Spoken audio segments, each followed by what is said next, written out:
வணக்கம், லதா காமாட்சி நெல்லை பஜன். இப்போ என்ன ரெசிபி பண்ண போகிறேன்னா வெஜ் பிரியாணி. இந்த உலக்குக்கு ஒரு உலக்கு சீரக சம்பா அரிசி எடுத்துருக்கிறேன். இது வெயிட் போட்டு பார்த்ததில் 1/4 கிலோ இருக்குது. இதை முதல்ல கழுவிட்டு வந்துடுவோம். கழுவிட்டு ஒன்று ஒன்றா எப்படி பண்ணுறதுங்கிறத பார்ப்போம். அரிசியை நல்லா கழுவியாச்சு. இப்போ கடாயில் ஒரு ஸ்பூன் நெய் பிரிஞ்சியில் போட்டிருக்கிறேன். தண்ணி இல்லாமல் பிரட்டிக்கலாம். தண்ணி இல்லாமல் பிரட்டியாச்சு. பிரியாணி பண்ணுறதுக்கு பேன் வச்சாச்சு. 2 ஸ்பூன் ரீஃபண்ட் ஆயில், 2 ஸ்பூன் நெய் ஊற்றிருக்கிறேன். தேங்காய் பால் தான் ஊற்றுறேன், அதனால் இந்த எண்ணெய் போதும். வேணும்னா நெய் ஊற்றிக்கலாம். இப்போ பட்டை வகைகள் சேர்த்துக்கலாம். பட்டை, கிராம்பு, ஏலக்காய், முந்திரி பருப்பு, அன்னாசிப்பு, அந்த பட்டை வகைகள், பெருஞ்சீரகம் எல்லாம் சேர்த்துக்கலாம். கொஞ்சம் பொன்னிறமாகட்டும். பஜ்ஜி மிளகாய் ஒன்று சேர்த்துக்கிறேன்.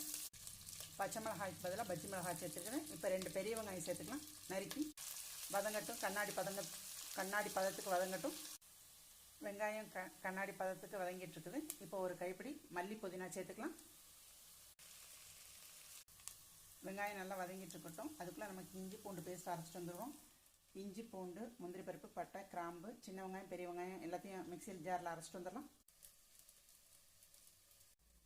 1/4 டம்ளர் தேங்காய் பால் ஊற்றி அரைச்சிக்கலாம். நல்லா நைஸாக அரைச்சிக்கலாம். நல்லா நைஸாக அரைச்சாச்சு. இப்போ வெங்காயம் நல்லா வதங்கிடுச்சு. இப்போ 2 தக்காளி, நறுக்கி வச்ச 2 தக்காளி சேர்த்துக்கலாம். இப்போ இஞ்சி பூண்டு பேஸ்ட்டை சேர்த்துக்கலாம். நல்லா அந்த எண்ணெயிலையும் நெய்லையும் நல்லா வதக்கிக்கலாம். இஞ்சி பூண்டு பேஸ்ட் நல்லா வதங்கி நல்லா மனம் வந்துடுது. இப்போ நறுக்கி வச்ச காயை சேர்த்துக்கலாம். கேரட்டு, பீன்ஸு, பச்சை பட்டாணி, ஃப்ரெஷ்ஷான பட்டாணி தான், ஃப்ரோசன் கிடையாது.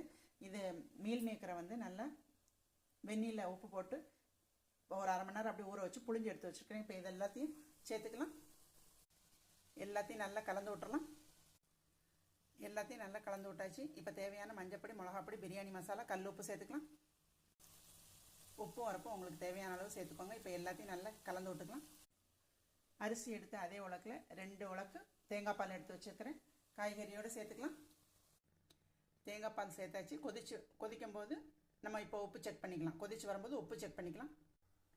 தண்ணி கொதிக்குது. உப்பு சரியாக இருக்குது, செக் பண்ணிட்டேன். இப்போ நெய்யில் பரட்டி வச்ச அரிசியை சேர்த்துக்கலாம்.